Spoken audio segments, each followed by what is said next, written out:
আন্তর্জাতিক যৌন কেলেঙ্কারিতে নাম উঠে এসেছে।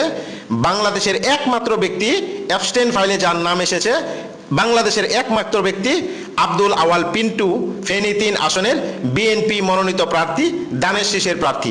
এখন অ্যাবস্টেইন ফাইল কি আপনারা ইতিমধ্যে জেনে গেছেন। জেফ্রি অ্যাবস্টেইন হলো একজন ব্যক্তি যিনি মার্কিন যুক্তরাষ্ট্রের নাগরিক। পৃথিবীর ইতিহাসে সবচাইতে ভয়ঙ্কর, সবচাইতে জঘন্য, যিনি হাজার হাজার নাবালিকা মেয়েদের, ছোট্ট ছোট্ট মেয়েদেরকে যৌন নিপীড়ন করেছেন। সেই অ্যাবস্টেইন ফাইলে বাংলাদেশের একমাত্র ব্যক্তি ফেনী ৩ আসনের বিএনপি মনোনীত প্রার্থী আব্দুল আওয়াল পিন্টু।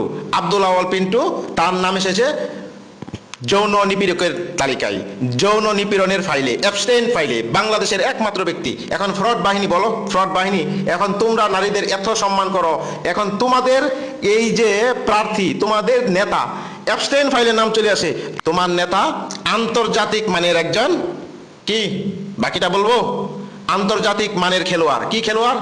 হ্যাঁ, সিলেট ৬ আসনের একজন দানের শীষ নাড়া দিচ্ছে, শুভেচ্ছা দিচ্ছে, আর অপরজন আন্তর্জাতিক ফাইলে তার নাম এসেছে অ্যাবস্টেইন ফাইলে, জেফ্রি অ্যাবস্টেইন ফাইলে, যার নাম আব্দুল আওয়াল পিন্টু। আব্দুল আওয়াল পিন্টুকে জনগণের জিজ্ঞাসা করা উচিত। ফেনী ৩ আসন, ফেনী ৩ আসনের জনগণকে বলছি, আপনারা আব্দুল আওয়াল পিন্টুকে জিজ্ঞেস করুন অ্যাবস্টেইন ফাইলে কেন তার নাম এসেছে, অ্যাবস্টেইন ফাইলে তার নাম কেন, সে কি করেছে। ধন্যবাদ।